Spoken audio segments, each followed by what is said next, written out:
गणतंत्र दिवस के अवसर पर केंद्रीय जेल से इस बार 10 कैदियों को रिहा किया जाएगा। केंद्रीय जेल प्रशासन ने जिन कैदियों की रिहाई की सूची मुख्यालय को भेजी थी, उसमें से 4 कैदियों की जमानत अपील हाईकोर्ट में लंबित थी, लेकिन सूची में उनके नाम आने के बाद इन चारों ने अपनी अपील वापस ले ली है।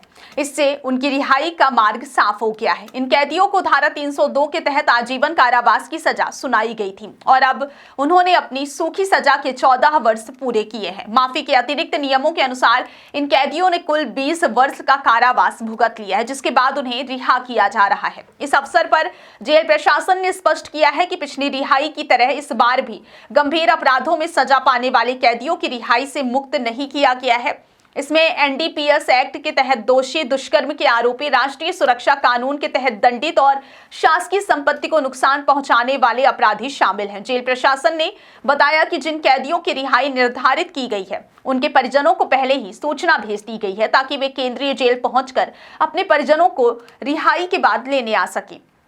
इस बार रिहाई सूची में कोई महिला कैदी शामिल नहीं है। केंद्रीय जेल अधीक्षक एसके उपाध्याय ने कहा कि शासन ने रिहाई के लिए जो मापदंड निर्धारित किए थे, उसके आधार पर कुल 10 कैदी इस बार रिहा हो रहे हैं। उन्होंने यह भी बताया कि जेल प्रशासन कैदियों के पुनर्वास और रोजगार के लिए भी प्रयास करेगा। इस संबंध में संबंधित जिला प्रशासन से पत्राचार कर आवश्यक कदम उठाए जा रहे हैं ताकि रिहा होने वाले कैदियों को समाज में सुरक्षित रूप से वापस लाया जा सके और वे अपने जीवन को सही दिशा में ले जा सकें। जेल अधीक्षक ने आगे बताया कि रिहाई की प्रक्रिया पूरी तरह से शासन के नियमों के अनुसार की जा रही है और किसी भी प्रकार की गड़बड़ी को रोकने के लिए सभी कानूनी और प्रशासनिक प्रावधानों का पालन किया जा रहा है।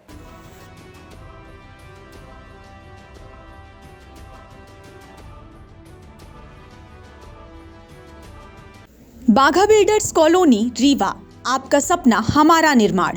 अब आपके शहर रीवा में सर्व फैसिलिटी युक्त government TNCP approved diverted plots उपलब्ध हैं।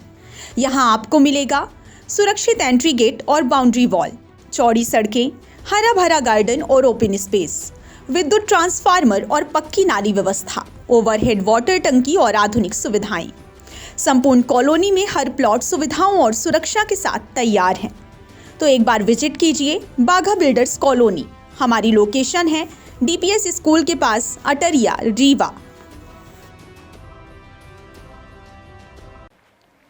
रिहा होने वाले कैदियों का चयन शासन द्वारा निर्धारित मानदंडों के आधार पर किया गया है, जिसमें कैदियों के व्यवहार, सजा अवधि, अपराध की गंभीरता और समाज में उनके पुनर्वास की संभावना को ध्यान में रखा गया है। इस बार जिन कैदियों को रिहा किया जा रहा है, उनमें से प्रत्येक ने अपनी सजा की शर्तों का पालन किया है और अब उन्हें समाज में फिर से आत्मनिर्भर बनाने की योजना बनाई जा रही है। जेल प्रशासन ने यह सुनिश्चित किया है कि रिहाई के समय सभी सुरक्षा प्रोटोकॉल का पालन किया जाए। कैदियों के परिवहन और रिहाई के दौरान किसी भी प्रकार की सुरक्षा घटना से बचने के लिए विशेष इंतजाम किए गए हैं। साथ ही रिहा होने वाले कैदियों को समाज में पुनः स्थापित करने के लिए रोजगार और प्रशिक्षण के अवसर उपलब्ध कराने के प्रयास भी किए जाएंगे। इसके तहत जिला प्रशासन, सामाजिक संगठनों और रोजगार विभाग के माध्यम से रिहा होने वाले कैदियों को कौशल विकास, प्रशिक्षण और रोजगार संबंधी मार्गदर्शन प्रदान किया जाएगा। केंद्रीय जेल अधीक्षक ने कहा कि इस प्रकार की रिहाई न केवल कैदियों के लिए बल्कि उनके परिवारों और समाज के लिए भी महत्वपूर्ण है। यह प्रक्रिया समाज में सकारात्मक संदेश देती है। जो लोग अपनी सजा पूरी कर चुके हैं और सुधार का प्रयास कर रहे हैं, उन्हें पुनर्वास का अवसर दिया जाएगा। इससे अपराधियों में सुधार की भावना बढ़ेगी और समाज में कानून का पालन करने की दिशा में प्रेरणा मिलेगी।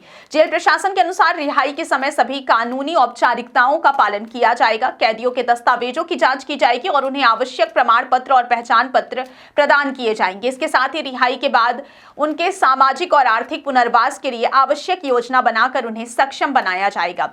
प्रशासन ने यह भी कहा कि रिहाई की प्रक्रिया में पारदर्शिता सुनिश्चित करने के लिए सभी रिकॉर्ड और दस्तावेजों का उचित प्रबंधन किया जा रहा है। इस प्रकार इस गणतंत्र दिवस पर केंद्रीय जेल से 10 कैदियों की रिहाई न केवल उनके लिए बल्कि उनके परिवारों और समाज के लिए भी नई शुरुआत का प्रतीक है। जेल प्रशासन के प्रयासों और शासन द्वारा बनाए गए नियमों के आधार पर यह प्रक्रिया पूरी तरह व्यवस्थित और कानूनी रूप से सुरक्षित है। रिहाई के बाद कैदियों को समाज में पुनः स्थापित करने और उन्हें रोजगार और प्रशिक्षण के माध्यम से आत्मनिर्भर बनाने के प्रयासों को लगातार जारी रखा जाएगा ताकि वे समाज में सकारात्मक योगदान दे सकें। इस पहल से यह संदेश भी जाता है कि कानून और न्याय व्यवस्था में सुधार और पुनर्वास दोनों का महत्व है और शासन की यह नीतियां अपराधियों के सुधार और सामाजिक एकीकरण की दिशा में महत्वपूर्ण कदम है।